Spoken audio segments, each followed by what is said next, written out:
Anarpalli bridge పనులు మొదలు పెట్టేంత వరకు మేము స్థానిక ఎలక్షన్లు బహిష్కరిస్తున్నామని చెప్పేసి చెప్తా ఉన్నారు. దీనిపై జిల్లా కలెక్టర్ గారు మరియు రాష్ట్ర ప్రభుత్వం స్పందించి అనార్పల్లి బ్రిడ్జ్ ని ఈ సంవత్సరమైనా మొదలు పెట్టకుంటే మేము ఎలక్షన్లు బహిష్కరిస్తాం, మా ఊరికి ఎవరు రావద్దు, మమ్మల్ని ఎవరు ఓటు అడగద్దని చెప్పేసి చెప్పే పరిస్థితి కూడా ఉంది. అల్లూరు జిల్లా చింతూరు ఏజెన్సీలో గోదావరి శబరి నదులకి వరదలు పోటెత్తడంతో తీవ్ర నష్టం సంభవించింది. ముంపు మండలాలు ప్రజలు తీవ్ర కష్టాలు పడుతున్నారు. వరదల కారణంగా వాగులు వంకలు పొంగి రహదారులు పంట పొలాలని ముంచెత్తాయి.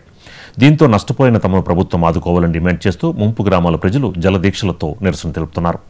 చింతూరు ఐటీడీఏ పరిధిలోని చుట్టూరు గ్రామంలోని గిరిజనులు తమ పంట పొలాలని ముంచిన చీకటి వాగులో నిలబడి ఈ జలదీక్ష చేశారు.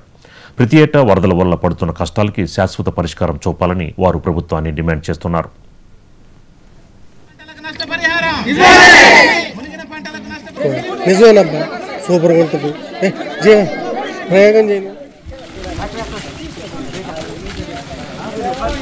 మా గ్రామంలో ప్రతి సంవత్సరం ఇదే మా బాధ. 30 సంవత్సరం మేము పుట్టినప్పటి నుండి మేము మునుగుతో తేలుతోనే సస్తూ ఉన్నాం కాబట్టి ఇప్పటి వరకు మమ్మల్ని